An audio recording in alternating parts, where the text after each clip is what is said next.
श्री शिवाय नमस्तु भयम। दोस्तों, आप सभी लोग जानते हैं कि 5 अगस्त 2024 के दिन यहाँ पर सावन महीने का सोमवार प्रतिपदा तिथि पड़ रही है। दोस्तों, ये जो सोमवार है श्रावण महीने में पड़ने वाला सबसे बड़ा सोमवार प्रतिपदा तिथि है, क्योंकि यह श्रावण महीने में पड़ रहा है, जिसका बहुत ही बड़ा और विशेष महत्व होता है और ऐसा दिन पूरे साल में सिर्फ एक ही बार आता है। और दोस्तों, आप सभी लोग जानते हो कि सोमवार प्रतिपदा तिथि का अगर सबसे बड़ा कोई उपाय है तो वह 2 दीपक वाला उपाय है। तो दोस्तों, इस श्रावण माह के पहले सोमवार प्रतिपदा तिथि के दिन आप लोगों को इस 2 दीपक वाला उपाय को जरूर करना है। बहुत सारे लोग होंगे जिन लोगों ने इस उपाय को ना किया हो, मतलब पूरा साल निकल गया और उन्होंने किसी भी दिन इस 2 दीपक वाला उपाय है को ना किया हो। पर दोस्तों, आपके पास एक आखिरी मौका बचा हुआ है, जो कि 5 अगस्त 2024 सावन महीने का सोमवार प्रतिपदा तिथि के दिन। तो इस दिन आप लोगों को इस वाले उपाय को जरूर कर लेना है, भले ही आपने पूरे साल भर अभी तक इस उपाय को ना किया हो। पर अगर आपने इस श्रावण महीने के सोमवार प्रतिपदा तिथि के दिन अगर इस वाले उपाय को कर लिया, तो आपको इस उपाय को करने का वह फल मिलेगा जिसकी आपने कभी कल्पना भी नहीं करी होगी। इसीलिए आप लोग इस वाले उपाय को एक बार जरूर कर लेना, ताकि आप लोगों के हाथ से यह मौका ना जा सके और आपको इस उपाय को करने का फल मिल सके। दोस्तों, यह उपाय पंडित जी ने अपनी अभी की ही शिव महापुराण की कथा में बताया है, जिस उपाय को आज हम आपको बहुत अच्छे से समझाने वाले हैं। इस वीडियो को देखने के बाद इस उपाय को समझने के लिए आपको कोई और वीडियो को देखने की जरूरत नहीं पड़ेगी। तो चलिए दोस्तों, उपाय को शुरू करते हैं। देखिए, यह श्रावण महीने के सोमवार प्रतिपदा तिथि के दिन यह इतना खास होता है, इतना महत्वपूर्ण होता है। देखा है कभी कभी बड़े बड़े पूजा पाठ अनुष्ठान से जो मनोकामना पूर्ण नहीं होते, वह श्रावण महीने के दिन एक छोटे से उपाय करने से ही आपकी मनोकामना पूर्ण हो जाती है। और बहुत सारे लोगों ने इस उपाय को किया भी है और उनको इस उपाय को करने का फल भी जरूर मिला है। अगर आप लोग भी इस उपाय को करना चाहते हैं तो आप इस उपाय को पहले अच्छे से समझ लेना, सुन लेना, उसके बाद करना। आपको इस उपाय का फल जरूर मिलेगा। और इस उपाय को कर लेने से आपके घर में चाहे किसी भी प्रकार की दुख और समस्या क्यों ना चल रही हो, आपको उसका कारण भी नहीं पता है कि भाई यह समस्या किस कारण से चल रही है, उसका कुछ भी कारण हो सकता है, जैसे कि दोष हो सकता है या किसी भी तरह का मंगल दोष भी हो सकता है। तो इस दिन आप लोगों को 2 दीपक वाला उपाय कर लेना है। यह एक ऐसा उपाय है जिस उपाय को अगर किसी विशेष दिन पर किया जाए तो भाई उस विशेष दिन का जो है वह तो हमें मिलता ही मिलता है, पर हमने उस दिन पर इस उपाय को किया है तो हमें उससे भी बड़ा फल मिलता है और फल बहुत जल्दी मिलता है, क्योंकि आप इस उपाय को बहुत ही बड़े और विशेष दिन पर कर रहे हो। तो चलिए अब उपाय के बारे में बात करते हैं, लेकिन उससे पहले आप लोगों को यह जानना आवश्यक है कि आखिर यह उपाय किस समय करना है, किसको करना है और कैसे करना है। तो चलिए हम आगे आपको वीडियो में एक एक करके बता देते हैं। लेकिन उससे पहले अगर आप लोग हमारे चैनल पर नए हैं तो हमारे चैनल को सब्सक्राइब कर लेना और इस वीडियो को लाइक कर। तो दोस्तों, इस 2 दीपक वाला उपाय को हमें इस सोमवार प्रतिपदा तिथि के दिन कैसे करना है, किसको करना है, किस समय करना है और कहां पर करना है, ये सारे सवालों के जवाब आपको इस वीडियो में मिल जाएंगे। और जो यह वीडियो देखेगा भाई, उसको 2 दीपक वाला उपाय जरूर करना चाहिए, क्योंकि इस दिन 2 दीपक का भी बहुत ही बड़ा और विशेष महत्व होता है। और जब बात आ जाए 2 दीपक वाला उपाय की, तो यह सोने पे सुहागा वाली बात हो जाती है और यह एक बहुत ही बड़ा उपाय हो जाता है इस श्रावण सोमवार प्रतिपदा तिथि का।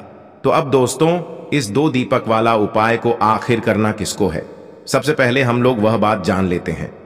तो देखो, घर की जो बड़ी माताएं बहनें होती हैं, उन माताओं बहनों में से कोई भी एक बड़ी माता बहन इस वाले उपाय को कर सकती है। और दोस्तों, अगर आप चाहे तो अपने घर में से सभी सदस्यों को भी इस उपाय को करवा सकते हैं। अगर किसी व्यक्ति की खुद की कोई मनोकामना है, खुद की कोई दुख और परेशानी है जो कि वह अपने लिए ही करना चाहता है इस वाले उपाय को, तो वह खुद अपने लिए भी कर सकता है। बाकी अगर कोई घर में से ऐसा है जो कि अपने पूरे घर परिवार की सुख और शांति के लिए यह वाला उपाय करना चाहता है, तो भाई वह भी कर सकता है, उसमें भी कोई दिक्कत वाली बात नहीं है। कहने का मतलब यह है कि इस उपाय को हर एक सदस्य भी कर सकता है और पूरे घर परिवार के सदस्य के लिए घर की बड़ी माताओं बहनों में से कोई एक माता बहन भी कर सकती है। माताएं बहनें अगर घर में उपस्थित ना हो या वह यह वाला उपाय ना कर पा रही हो तो फिर घर का कोई बड़ा सदस्य भी इस 2 दीपक वाला उपाय को कर सकता है, चाहे फिर वह पुरुष ही क्यों ना हो। उसमें कोई भी दिक्कत वाली बात नहीं है। 2 दीपक वाला उपाय को आखिर इस उपाय को हमें किस समय करना है? सुबह के समय करना है कि शाम के समय करना है? तो देखो, इस वाले उपाय को आप लोग सुबह के समय भी कर सकते हो और शाम के समय प्रदोष काल में भी कर सकते हो। अब अगर आप पूछो कि भाई सबसे उत्तम समय कौन सा रहेगा इस 2 दीपक वाला उपाय को करने का, तो हम आपसे बस यही कहेंगे कि इस उपाय को आप सुबह के समय करेंगे तो ज्यादा बेहतर होगा। बाकी अगर प्रदोष काल शाम के समय भी करेंगे तो भी अच्छा होगा, उसमें कोई भी दिक्कत वाली बात नहीं है। तो अब दोस्तों, जो अगली सबसे बड़ी और महत्वपूर्ण बात आती है वह यह आती है कि सुबह अगर हम उपाय को करेंगे तो हमें कितने बजे से लेकर कितने बजे तक के बीच में करना है, और शाम के समय प्रदोष काल में करेंगे तो हमें कितने बजे से लेकर कितने बजे के बीच में करना है। तो देखो, सुबह जितनी जल्दी हो सके आप उपाय को करने की कोशिश करना। बाकी अगर किसी कारणवश लेट भी हो जाओ, थोड़ी देर भी हो जाए, तो 10 या 12 बजे तक भी आप उपाय कर लेना, पर 12 बजे से ज्यादा देरी ना हो, ठीक है? इस बात का ध्यान रखना। उसके बाद में दोस्तों, अगर शाम के समय प्रदोष काल की बात करें, प्रदोष काल का जो समय होता है वह शाम के 6 बजे से शुरू हो जाता है। मतलब शाम के 6 बजे से लेकर 7 बजे के बीच का जो समय होता है यह समय प्रदोष काल का समय होता है। पर अभी जो मौसम चल रहा है, इस मौसम में जो है शाम बहुत देरी से होती है, तो आप इस उपाय को 7 या 8 बजे के बीच में भी कर सकते हो। मतलब शाम के 6 बजे से रात 8 बजे के बीच में आप कभी भी इस वाले उपाय को कर सकते हो, उसमें कोई भी दिक्कत वाली बात नहीं है। दोस्तों, आज के इस पूरे वीडियो में हम 3 उपाय के बारे में बात करेंगे। देखो, एक एक करते हुए हम उपायों को विस्तार से जानेंगे, इसलिए बिल्कुल ध्यान से समझना। सबसे पहले उपाय के बारे में हम बात करते हैं। यहां पर एक चीज समझना, अगर आपको या आपके घर में कोई भी व्यक्ति हो जिसको भी शरीर में किसी भी प्रकार का रोग हो, देखो माइग्रेन होता है, सिर बहुत दुखता है, उन लोगों को यह उपाय करवाना या आप करना, उनके निमित्त या शरीर में किसी भी प्रकार का रोग है, हाथ पैर बहुत ज्यादा दुखते हैं, एसिडिटी संबंधित कोई परेशानी है या शरीर में कोई बड़ी बीमारी है जिससे आपको छुटकारा पाना है, तो उन लोगों को यह उपाय करना है। देखो समझना, आपको लेना है यानी कि 14 चने की दाल, ठीक है? चने की दाल कोई भी खंडित नहीं होनी चाहिए, ठीक है? 14 चने की दाल आपको सीधे हाथ में ले लेनी है, ठीक है? अब देखो यहां पर समझना, जो बीमार व्यक्ति है, बीमार व्यक्ति के ऊपर से 14 चने की दाल का आपको उतारा करना है। उतारा करना है मतलब जैसे हम नजर उतारते हैं ना, उसी प्रकार से इसका उतारा करना है। कैसे करोगे? घड़ी की दिशा में, ठीक है? एंटी क्लॉकवाइज मत करना, क्लॉकवाइज आपको उतारा करना है, ठीक है? उतारा कर लिया आपने, सीधे तरफ से आपको उतारा करना है उस व्यक्ति के ऊपर से जो व्यक्ति बीमार रहता है, ठीक है? बीमार व्यक्ति के ऊपर से उतारा कर लिया। अब ये जो चने की दाल है, ये चने की दाल आपको लेकर के जानी है भगवान शिव के मंदिर में, ठीक है? जो उतारा करेगा व्यक्ति उसी को लेकर के जाना है, चने की दाल, ठीक है? और चने की दाल लेकर के भगवान शिव के मंदिर में जाएगा और भगवान शिव से प्रार्थना करेगा कि इसकी ये जो बीमारी है यह दूर हो जाए। ऐसी प्रार्थना करते हुए यह 14 चने की दाल भगवान शिव के शिवलिंग पर आपको अर्पित कर देनी है। बस इतना सा प्यारा सा छोटा सा उपाय करना है। उस व्यक्ति के ऊपर कैसा भी रोग होगा वो निश्चित तौर पर दूर होगा। और यह उपाय केवल और केवल सावन महीने का सोमवार की प्रतिपदा तिथि पर ही किया जाता है। और आज आपके पास यह मौका है। यह उपाय आप सुबह से अब भी करना चाहो, शाम तक करना चाहो, रात तक करना चाहो, तो आपको करना ही करना है। अगर रोग मुक्ति के लिए अगर आपको यह उपाय करना हो तो यह हो गया पहला उपाय। अब हम बात करते हैं दूसरे विशेष उपाय की। देखो, दूसरे उपाय इसलिए खास है क्योंकि यह उपाय भी सोमवार की प्रतिपदा तिथि पर ही किया जाता है और विशेषकर रात्रि में किया जाता है। रात्रि में यानी कि 7 से लेकर के आप लगभग 9-10 बजे तक आप ये उपाय कर सकते हैं। प्रदूषक में करना चाहते हो तो प्रदूषक के समय भी आप यह उपाय कर सकते हो। 2 दीपक आपको तैयार करना है। एक दीपक होगा लंबी बाती का, जो आप आटे का या माटी का, जिसका बनाना चाहो आप बना सकते हो, और एक दीपक होगा गोल बाती का, जो भी मतलब आप माटी का या आप आटे का बनाना चाहो तो वो भी आप बना सकते हो। आ गई आपको बात समझ में। 2 दीपक आपको तैयार करना है। दोनों दीपकों के अंदर आपको घी का प्रयोग आपका करना है, ठीक है। 2 दीपक तैयार कर लिए। अब यहां पर समझना, एक दीपक होगा देवी लक्ष्मी के लिए, बहुत ही मतलब जो हमारे जीवन में धन की समस्या दूर कर सकती है, ऐसी देवी मां लक्ष्मी के लिए। लक्ष्मी के भी अष्ट रूप जो होते हैं, मतलब अष्ट लक्ष्मियों की प्राप्ति के लिए विजय लक्ष्मी, ऐश्व लक्ष्मी, कीर्ति लक्ष्मी, सौभाग्य लक्ष्मी, ऐसी लक्ष्मी माता का आशीर्वाद हमारे जीवन में बना रहा है। इसलिए लंबी बाती का ये जो दीपक है, ये 2 दीपक आपने तैयार कर लिया। अब ये दोनों दीपक लेकर के जाओगे। लंबी बाती का दीपक आपको प्रचलित करना है। बेलपत्र के पेड़ की जड़ में यह लंबी बाती का दीपक आपको अर्पित करके आना है, जिसका मुख होगा उत्तर दिशा की तरफ। अब यहां पर एक चीज समझना, क्यों क्यों करना है। सोमवार की प्रतिपदा तिथि पर बेलपत्र के पेड़ की जड़ में यह दीपक यह अर्पित करोगे ना दीपक आप, यह देवी लक्ष्मी के लिए है, क्योंकि सोमवार के दिन, सोमवार के प्रतिपदा तिथि के दिन बेलव पत्र की जड़ में साक्षात देवी महालक्ष्मी का वास होता है, जड़ के वहां पर। तो आपको यह दीपक वहां पर अर्पित करना है। ओम महालक्ष्मी, ओम श्रीम नमः। जो मंत्र महालक्ष्मी का आपका आता हो, सरल लगता हो, वो मंत्र का आप जाप करें। कम से कम 11 बार तो आप जाप करो, और वहां पर आपको महालक्ष्मी से प्रार्थना करनी है। जीवन के दुख, दारिद्र्य, कष्ट, संकट माता आपको दूर करना है। ऐसी प्रार्थना करते हुए पहला दीपक का दान आपको करना है बेलपत्र की जड़ में। अब हमारे पास दूसरा दीपक है।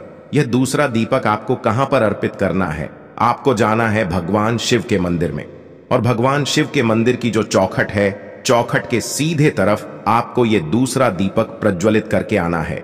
यानी कि भगवान का द्वार, मंदिर का जो द्वार है, वो आपको रोशन करके आना है। इस सोमवार की प्रतिपदा तिथि पर जब भगवान शिव और माता पार्वती का मिलन होता है, जब भगवान शिव बहुत ही प्रसन्न मुद्रा में होते हैं, और आपको ये सुंदर सा प्यारा सा उपाय करना है। जो भी विशेष मनोकामना है, आपको द्वार पर ही आपको महादेव से बोलना है और यह सुंदर सा उपाय करना है। चलिए बात करते हैं तीसरे वाला उपाय में। यह विशेष उपाय है सफलता से जुड़ा हुआ, धन प्राप्ति से जुड़ा हुआ। अगर आपका व्यापार, आपको ऐसा लगता है ना कि पहले तो बहुत अच्छा व्यापार चलता था, लेकिन ये धीरे धीरे व्यापार में इतनी मंदी कैसे आ गई है, व्यापार ढंग से नहीं चल पा रहा है, तो आपको ये उपाय करना चाहिए। पहले आपकी जॉब बहुत अच्छी से चलती थी, लेकिन अब जॉब में मन नहीं लगता है, काम में मन नहीं लगता है, कोई भी काम आपको अच्छा नहीं लगता है, तो फिर आपको यह उपाय करना चाहिए। अगर आप चाहते हैं कि आपके जीवन में आपको सफलता मिले, आप दिन पे दिन प्रगति करें, बढ़ते जाए, तो फिर आपको यह उपाय करना चाहिए। करना क्या है? मात्र एक बेलपत्र, मात्र एक बेलपत्र। देखो, बेलपत्र अगर आपको नहीं मिल पाता है ना दोस्तों, तो आप भगवान शिव के मंदिर में जाना और बेलपत्र ले लेना। वह चीज तो आप कर सकते हो, तो वह कर लेना। एक बेलपत्र ही लेना है मात्र, और साथ में लेना है कच्चा दूध, गौ माता का दूध होना चाहिए, वह भी कच्चा दूध।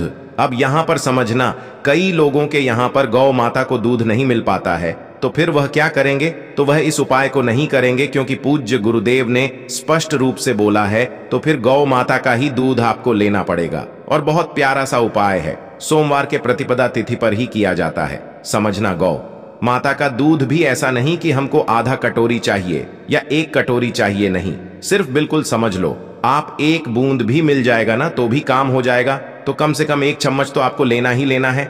अब यहां पर समझना कैसे करना है। आपको जाना है भगवान शिव के मंदिर में, ठीक है। कटोरी है, कटोरी के अंदर आपने कच्चा दूध लिया है। कच्चा दूध जो है, आप क्या करना, कच्चा दूध बस आपको बेलपत्र के पत्ते के ऊपर स्पर्श करना है। तो बेलपत्र का पत्ता कटोरी के अंदर डाल देना, कच्चे दूध में आपको स्पर्श करवा देना है, और इसी से आपको भगवान शिव के शिवलिंग पर कच्चा दूध बेलपत्र की सहायता से आपको भगवान शिव के शिवलिंग पर आपको अर्पित करना है। पंचाक्षर मंत्र डाक्षे पल्ले। मेरे जीवन में जो कठिनाई यहां आ रही है वह दूर हो जाए, मैं सफल हो जाऊं, ऐसी मन में आपको प्रार्थना करते हुए कच्चा दूध आपको अर्पित करना है। बेलपत्र अर्पित नहीं करना है, बेलपत्र से कच्चा दूध आपको अर्पित करना है। आ गई इतनी बात समझ में? अब देखो, 1 बार करो, 2 बार करो, 3 बार करो, 5 बार करो, जब तक कच्चा दूध समाप्त नहीं हो जाता तब तक कर लेना। और यह उपाय आपको करना है। अब ये जो बेलपत्र है, इस बेलपत्र का क्या करोगे आप? यह बेलपत्र आपको माता अशोक सुंदरी वाले स्थान पर आपको अर्पित करना है। डंडी का हिस्सा जलाधारी की तरफ होना चाहिए, चिकना वाला हिस्सा नीचे होना चाहिए। माता अशोक सुंदरी वाले स्थान पर अर्पित कर देना है। यकीन मानिए, यह उपाय बहुत ही बेस्ट है। देखो, तीनों उपाय बहुत प्यारे से थे और आपको भी अच्छे लगे होंगे। आपको जो उपाय आपको लगे आप कर सकते हैं। तो दोस्तों, ये थे पूज्य गुरुजी द्वारा बताए गए कुछ बहुत ही खास उपाय। अगर आपको जानकारी अच्छी लगी हो तो वीडियो लाइक करिएगा। मिलते हैं फिर एक नए वीडियो के साथ।